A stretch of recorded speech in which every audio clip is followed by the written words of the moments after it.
오늘도 진짜 한국스러운 이야기 같이 나눠볼까요? 외국인들이 깜짝 놀라는 한국 문화부터 한국 사람들도 진짜 그러네 하고 고개를 끄덕이게 되는 이야기까지 모두 나눠보겠습니다. 지금 바로 시작하시죠.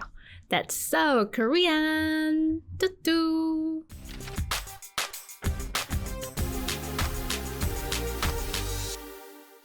네, 여러분 안녕하세요. 제가 드디어 돌아왔습니다. 많이 기다리셨나요? 그동안 여름 휴가를 다녀왔어요.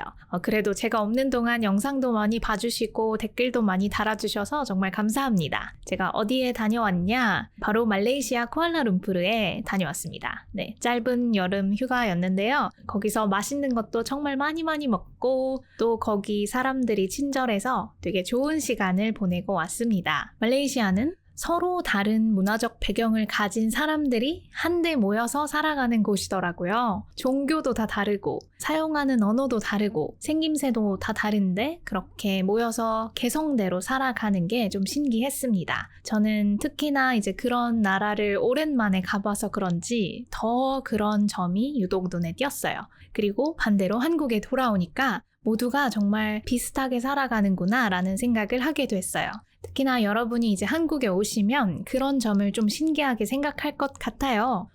한국 사람들은 왜 이렇게 모두가 비슷해요? 라고 궁금해 하실 것 같아서 오늘 이 주제를 준비했습니다. 바로 모두가 똑같은 한국 사회? 왜 그래요? 입니다. 네. 좀 가볍지는 않은 주제지만 그래도 진지하게 또 재미있게 한번 이야기를 해보겠습니다. 그럼 지금 바로 시작하시죠. 모두가 똑같은 한국 사회, 생활 속 모습부터 살펴볼까요? 옷차림에 대해서 이야기하지 않을 수가 없을 것 같아요. 한국 사람들은 서로 좀 비슷하게 옷을 입는 경향이 있습니다. 어떤 유행이 생겨나면 그거를 금세 따르고 거기에 맞춰서 옷을 입어요. 여러분이 좀 신기하게 생각하실 부분은 특히 겨울에 한국에 오시면 한국 사람들의 옷차림을 유심히 봐보세요. 왜냐면 대부분 롱패딩, 긴 패딩이죠. 롱패딩을 입고 있을 겁니다. 그리고 색깔도요. 대부분 검은색, 회색, 아니면 흰색 이런 무채색 계열의 옷을 입습니다. 그래서 여러분이 이렇게 핫핑크 좀 밝은 계열의 옷을 입고 지하철 같은 대중교통을 탄다고 치면 딱 들어서면 여러분만 화려하고요. 대부분의 한국 사람들은 어두컴컴할 거예요. 이렇게 좀 한국 사람들은 튀지 않으려는 그런 경향이 옷차림에서부터 드러납니다. 그리고 자동차도 마찬가지인데요. 여러분이 길거리에서 보시면 아시겠지만 한국 사람들이 타는 차의 색깔이 대부분 검은색, 흰색 아니면 회색이에요. 그래서 제가 쿠알라룸푸르에 가서 새삼 놀랍다라고 생각했던 것도 되게 길거리에 빨간 차, 파란 차가 많다라는 거였어요. 생각해보면 한국에서는 좀 새빨간 차, 파란색 차, 화려한 색깔의 차도 물론 있지만 대부분은 무채색의 차가 많은데요. 쿠알라룸푸르에는 화려한 색의 차가 많아서 신기했습니다. 그래서 이것만 봐도 한국 사회에 좀 튀지 않으려는 분위기를 읽으실 수 있어요. 그리고 외모에서도 마찬가지인데요. 화려한 문신이나 헤어 컬러, 피어싱 같은 걸 하면 따가운 시선을 받을 수 있어요. 왜냐면 그게 좀 눈에 띄고 다른 사람들과 다르다고 느껴지기 때문이에요. 이거는 제가 실제로 겪은 일인데요. 제가 어느 날 버스를 타고 이렇게 가고 있었어요. 근데 옆에 앉아 계신 아주머니께서 갑자기 어머머! 하면서 창밖을 보시는 거예요. 저도 깜짝 놀라서 보니까 어떤 여자분이 헬스장에서 막 나와서 이제 걸어가고 있었는데요. 살구색 레깅스를 입고 있었어요. 그것도 되게 짧은. 그래서 물론 아무것도 안 입은 것처럼 보이기는 했어요. 그런데 이제 저는 그런가 보다 하고 시선을 거두었는데 그분께서 마치 저 들으라는 듯이 계속 아니 저건 아니지 어떻게 저렇게 다녀 세상에 나는 빨개벗은 줄 알았네 하면서 계속 말씀을 하시는 거예요. 그래서 사실 옷을 입는 건 그분의 자유잖아요. 그분의 개성이고 그분 마음인데 이런 걸 보면서 우리 사회가 자기 표현을 마음껏 하기는 어렵구나 라는 생각을 하게 됐습니다. 그리고 물론 이게 논쟁이 있어요. 그런 옷을 공공장소에서 입는 건 다른 많은 사람들을 불편하게 한다, 눈살을 찌푸리게 한다 라고 주장하는 사람들도 많고, 또 한편에서는 내가 레깅스를 입든 어떤 옷을 입든 자유 아니냐 이렇게 주장하는 사람도 또 아주 많아요. 그래서 이런 논쟁은 좀 있지만 확실한 건 자기 표현을 하기는, 또 그리고 자기 개성을 드러내기는 조금 어려운 사회인 것 같아요.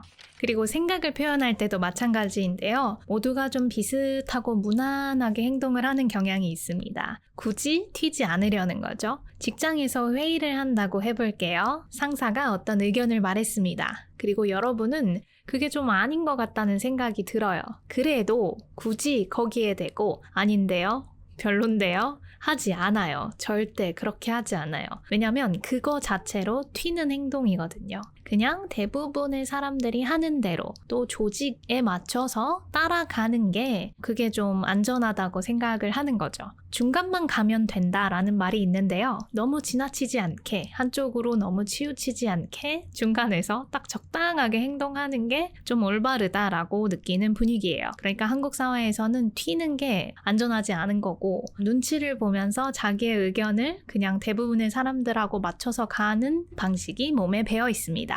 네, 그리고 또 직장 이야기가 나와서 조금 덧붙이자면요. 직장에서 또 한 가지 신기한 게요. 저희가 이제 다 같이 점심 식사를 하러 가잖아요. 그러면 각자가 무엇을 먹고 싶은지는 별로 중요하지 않아요. 예를 들어 상사가 어떤 음식점에 가서 저 제육볶음이요 이렇게 말했습니다. 그러면 대부분 눈치껏 저도 그렇게 먹겠습니다 라고 거기에 따라가요. 그래서 거기 있는 인원수대로 통일해서 네, 그러면 저희 제육 6개 주세요 이렇게 주문을 해버립니다. 근데 거기에 대고 저는 고등어 구이 먹을 건데요 하면 약간 이상하게 쳐다볼 거예요. 그러니까 저도 왜 그런진 모르겠지만 이것 자체도 좀 튀는 행동, 좀 다른 사람, 별난 사람으로 여기는 것 같아요. 또 중국집에 가더라도 다른 사람들이 다 짜장면 아니면 짬뽕을 먹는데 혼자만 좀 화려하고 특이한 메뉴를 먹는다?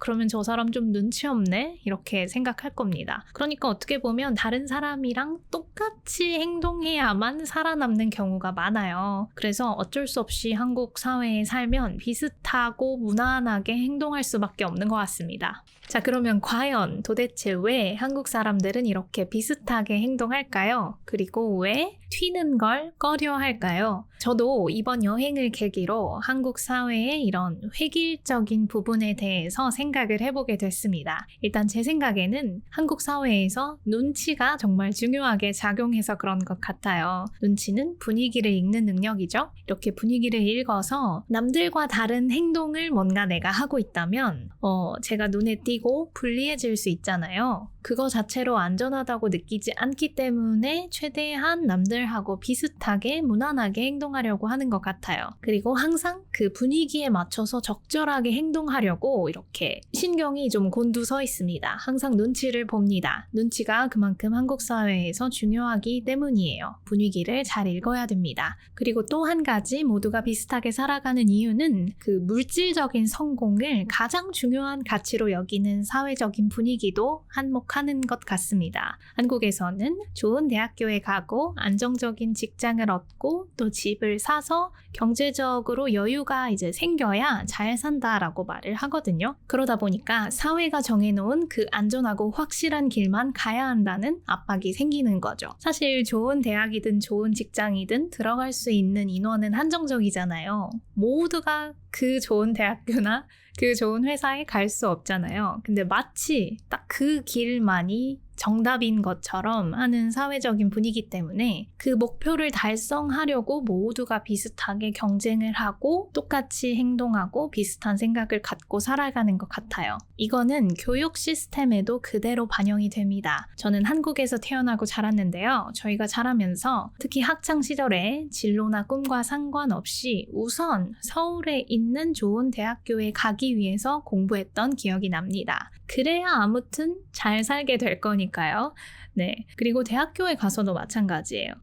대부분의 친구들이 일단은 좋은 직장에 들어가기 위해서 준비합니다. 그러니까 어렸을 때부터 다들 좀 비슷한 형태로 살고요. 비슷한 아파트에 살고 교복이라는 똑같은 옷을 입고 벌써 개성이 없죠. 그리고 수업도요. 주입식 교육을 받습니다. 그냥 선생님이 알려주는 대로 받아들여요. 그냥 받아 적어요. 들어요. 수동적으로 공부합니다. 그리고 수업 시간에도 질문을 잘 하지 않아요. 왜냐면 선생님 저 질문 있어요 하면 그거 자체로 좀 튀거든요. 특히나 그런 단체 생활에서는 좀 튀지 말라는 교육을 받고 자랐기 때문에 좀 어떻게 보면 어렸을 때부터 수동적으로 다른 사람들하고 비슷하게 살게끔 짜여진 것 같아요. 그리고 사회에 나가서도 특히나 직장인이면 회사가 원하는 그런 사람에 맞춰서 저라는 사람을 거기에 맞추죠. 그 조직에 맞춰요. 그러니까 이런 과정을 겪으니까 특히나 한국 사람들은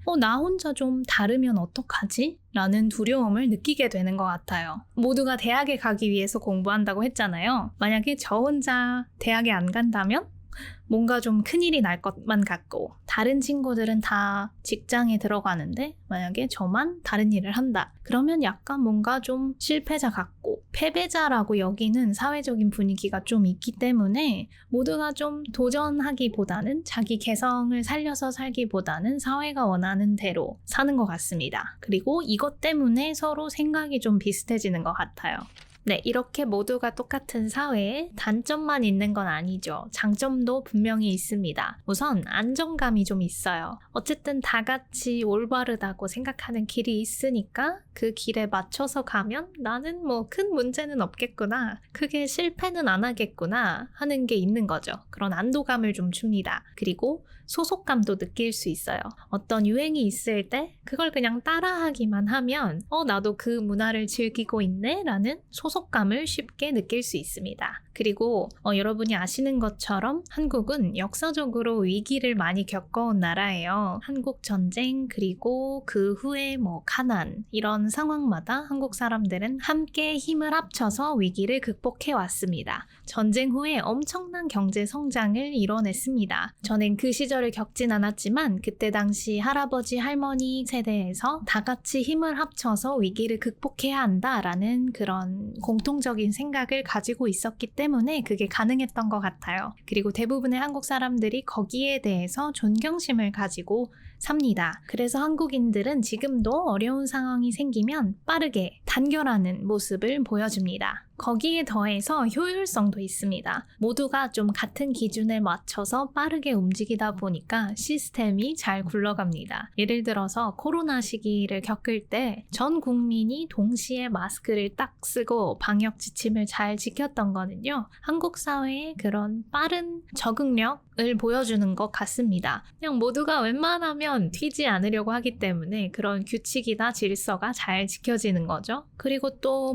출입국 심사라든지 은행에 갔을 때라든지 그렇게 좀 미리미리 서류를 준비하고 빠르게 움직이는 그런 모습을 볼 수가 있는데요. 이런 행정적인 처리도 굉장히 빠릅니다. 왜냐면 그냥 내가 잘 따라야 남들도 편해지니까 라는 생각이 좀 깔려 있기 때문에요. 모두가 빠르게 행동합니다. 단순히 빨리빨리 문화라고 볼 수도 있지만 거기에는 사실 모두가 같은 기준에 맞춰서 움직인다라는 것도 있는 거죠. 그래서 참 편리합니다. 그리고 배려도 장점이라고 생각해요. 아까 반대되는 의견을 잘 이야기하지 않는다라고 말씀을 드렸는데 이게 눈치를 본다라고 안 좋게 생각할 수도 있지만 반대로 좋게 말하면 상대방을 배려하는 거죠.